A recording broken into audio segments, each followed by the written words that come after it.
Hey guys, this is David Wunderlich for GatorCountry.com, and I know you've been waiting for a big Florida Gator win over the Georgia Bulldogs, and you finally got one on Saturday. The offense was amazing, and particularly with the way that Florida used the running backs and tight ends. So this film study is going to focus on those, and let's dive in. So let's start by looking at the running backs. Now on this one, we've got Kyle Pitts on the edge right here, and he's going to take a vertical route that is going to take care of that safety. So we're going to watch Malik Davis come out of the backfield and head on up the sideline.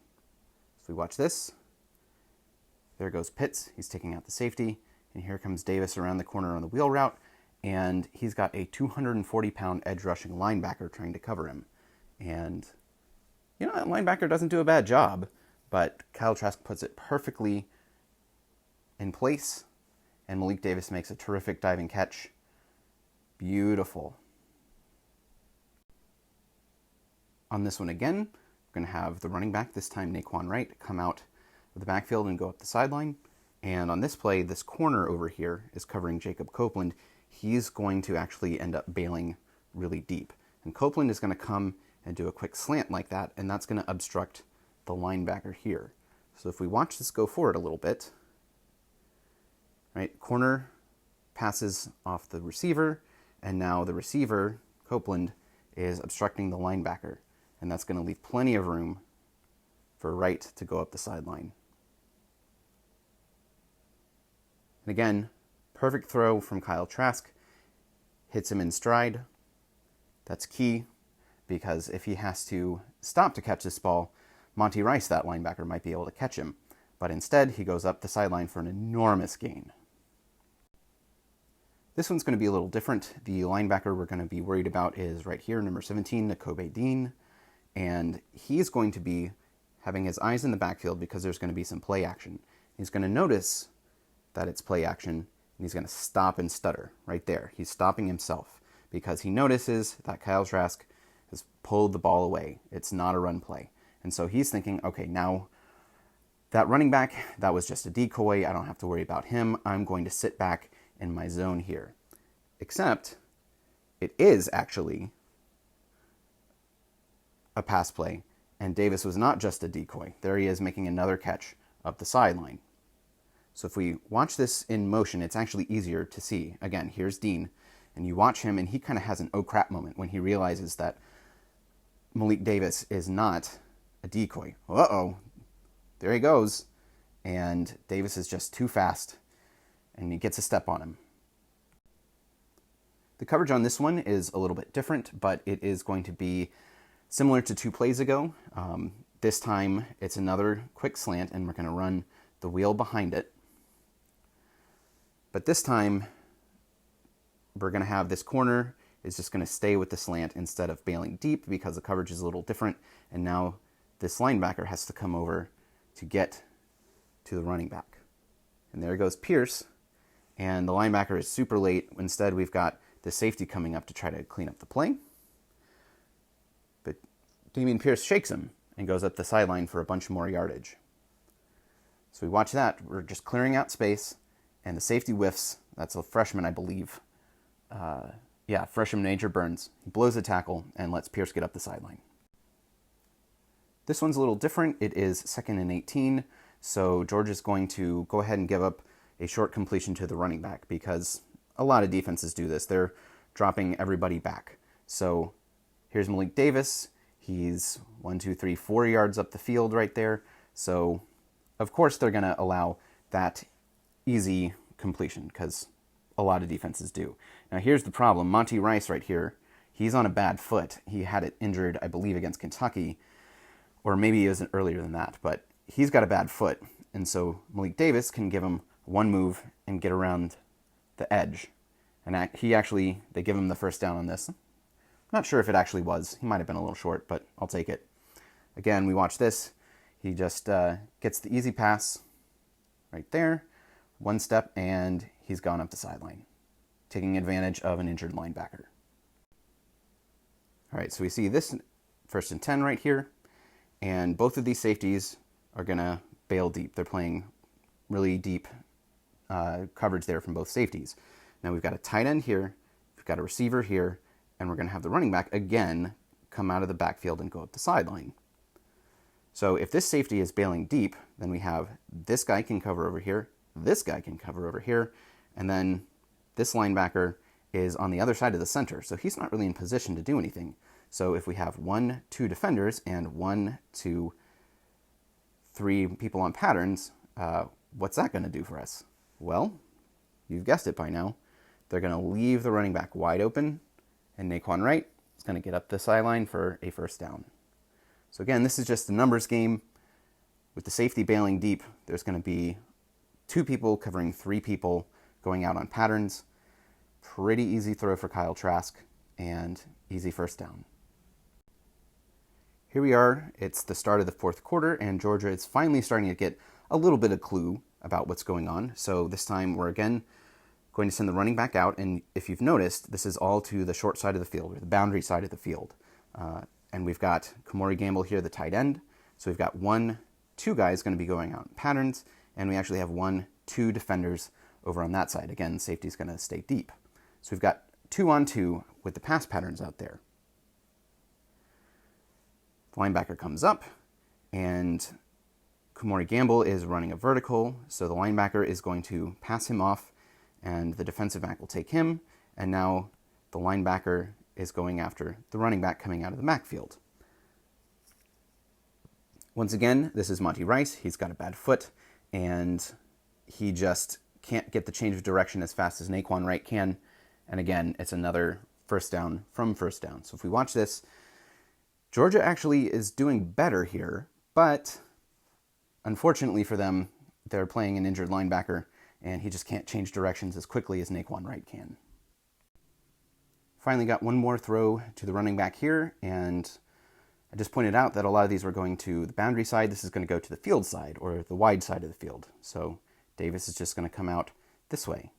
And Florida has just gone in motion. Georgia's getting everybody lined up. As you can see right here, and this linebacker is Dean again, and he is going to have the issue of covering Malik Davis. So we watch this. We've got a vertical route here that's obstructing his way, and so Davis is going to get out this way and get some green grass. Now there's going to be a little bit of pressure on Trask. He's got to step up in the pocket, so he doesn't release it as quickly as he may have wanted to. And so you can see this is actually going to be a lot closer of a catch than we wanted. But Davis makes an enormous, amazing catch there. Catches it over the top of Dean. If we watch this in motion, here we go. He's getting obstructed twice, and that way Malik Davis still is able to catch the ball even though the ball was later than you'd like to see. Now let's take a look at a couple catches by tight ends who are not Kyle Pitts, because Pitts kind of does his own kind of things. He makes some amazing catches. The other tight ends, Zipper and Gamble, you kind of scheme them open the same way these running backs are schemed open. So if we watch this play here, just after the rainstorm, first of all, good blitz pickup here from Dameon Pierce. That makes this pass possible. Otherwise, Kyle Trask is going to take a sack or run for his life. Here, we've got Lewis Seen, the safety, and he's trying to jam Keon Zipper. Now, who knows how accurate rosters are, but Seen is listed at 185, Zipper is listed at 240. So Zipper has 55 pounds on the safety, and what do you know, it doesn't work. So here is Lewis Seen, he's off balance, and Zipper is now wide open going to the sideline. He makes an easy catch, turns upfield for a bunch of yards after catch. So you get a smaller safety trying to jam a much heavier tight end. It doesn't go so well for Georgia there. Here we're going to pick on Monty Rice again. He is right here. And the way Georgia plays this, this cornerback is going to come and do the near zone, and Rice has the zone behind him. So if we watch this go forward a little bit, here comes Rice over to the sideline, and he's going to be distracted a little bit because here's Trevon Grimes coming into his zone. Now Grimes is running a vertical. He's going to clear out of that zone, but this just occupies Rice enough so that we can sneak the tight end up the sideline behind where Grimes is. And now we've got an easy, wide open touchdown to Kamori Gamble. Here's Rice. He was not able to get there in time because he was worried about Grimes getting into his zone first. So Florida is kind of overloading Monty Rice's zone here. And there he's looking at Grimes, not paying attention to Gamble, and Gamble scores. Here we are. We're starting off the second half. So right there, 15 minutes in the third quarter. And Georgia is tired of seeing the running backs catching so many passes. So these three guys are going to take care of receiver, tight end, and running back. So if we watch this go forward, we've got DB taking the receiver as you'd expect. We have this linebacker coming down to worry about the running back. And our friend Monty Rice, again, is having to worry about the tight end. But as we can see, Dean coming this way, he's kind of obstructing Monty Rice. And so this out route to Gamble is open on the sideline. So Rice starts over here. Dean starts here. He's going to kind of get in the way of Rice. And if we watch this go forward, Grimes is just going to clear out that corner. And Rice is a little slow. Again, he's got a hurt foot. And Gamble makes it up the sideline. Finally, here's one play you probably remember. Florida is sending Trent Whittemore in motion, and Georgia's defense, they're not moving too much. They adjust a little bit, but that tells Kyle Trask that this is going to be zone coverage, not man. And we're going to do a little play action that draws all these guys forward a step. But once they notice that it's just play action, they're all going to bail deeper. So they're going to see, it's not a run. I need to get way deeper. And this is probably a throw to right, but Kamori Gamble kind of gets in the way. He picks it off, and he's the one who gets up the sideline for a first down instead. But both of those guys are wide open because Georgia's linebackers, they lose track of Wright again because they probably think he was just a play-action decoy and not going out for a pattern, and Gamble just comes across underneath their level of zone. So two guys get open on this play. Get a little bit of a miscommunication, but still goes for a first down. Finally, I've got two more plays for you here from the offense. Florida did not run very well in this game. Very low success rate, very low yards per carry. You expect that against a good run defense like Georgia, but they ran just enough to make Georgia worry about the run. And the run did not get stopped for any losses, which is good. I'm sorry, they got stopped for 2 losses. But otherwise, they were at least getting back to the line of scrimmage, making Georgia worry about Florida run. And so on this play, I don't know if this is play action or if this is an RPO. If it is an RPO, this safety right here is the one that Kyle Trask would be reading. He's going to come up on the fake handoff. So we watch this go forward. You see he's coming up here, and so we're going to have a throw directly behind him where he used to be. Trask gets rid of the ball quickly, and Justin Shorter is able to get the catch. So, again, we're watching this safety, if it's a read at all. He's coming up for the run because Georgia still thinks it needs to worry about the run. And Kyle Trask is just going to easy pitch and catch to Justin Shorter right behind where that safety was.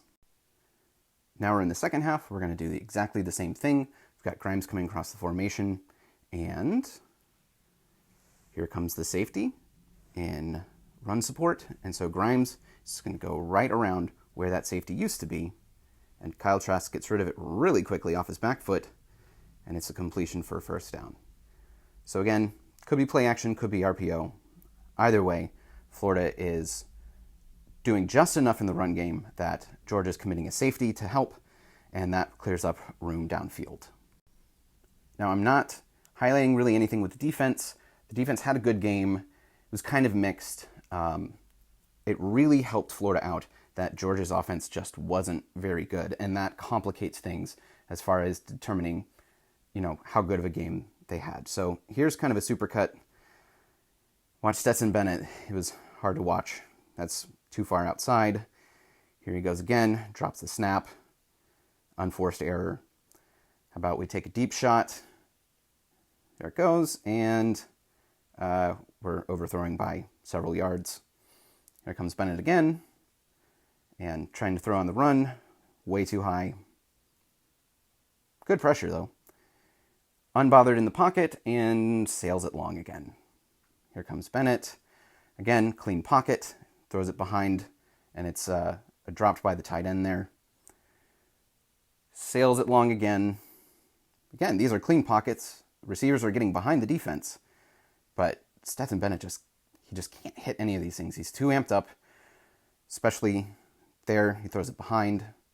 Now we got Dwan Mathis. We got a free play. So he chucks it as long as he can, but it's underthrown, and 3 different guys could have picked it off. So we're going to correct that on this deep throw and chuck it 10 yards past where the receiver is. Again, this was hard to watch. A lot of this just sails past there. Here comes Mathis again and slips and falls. I mean, I would hate to do this if it wasn't Georgia or, any opponent. I wouldn't do this for Florida because, again, just that one was at least close. But boy, it's you got the quarterback running out of bounds instead of throwing it away, giving up 4 yards. Yikes! Oh, it's like watching a Muschamp team or something. Ugh. Anyway, you don't have to worry about watching that because you probably won't have to do it again. Florida has the inside track at the SEC East, and so you don't have to watch Georgia's terrible offense if you don't want to.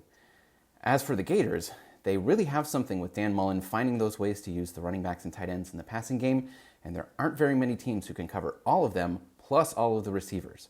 So this was a great thing to see from the Gators against Georgia, and that was the best defense they're probably going to see all regular season. So I hope you enjoyed this, and as always, like and subscribe if you want to see more of this. We'll see you next time.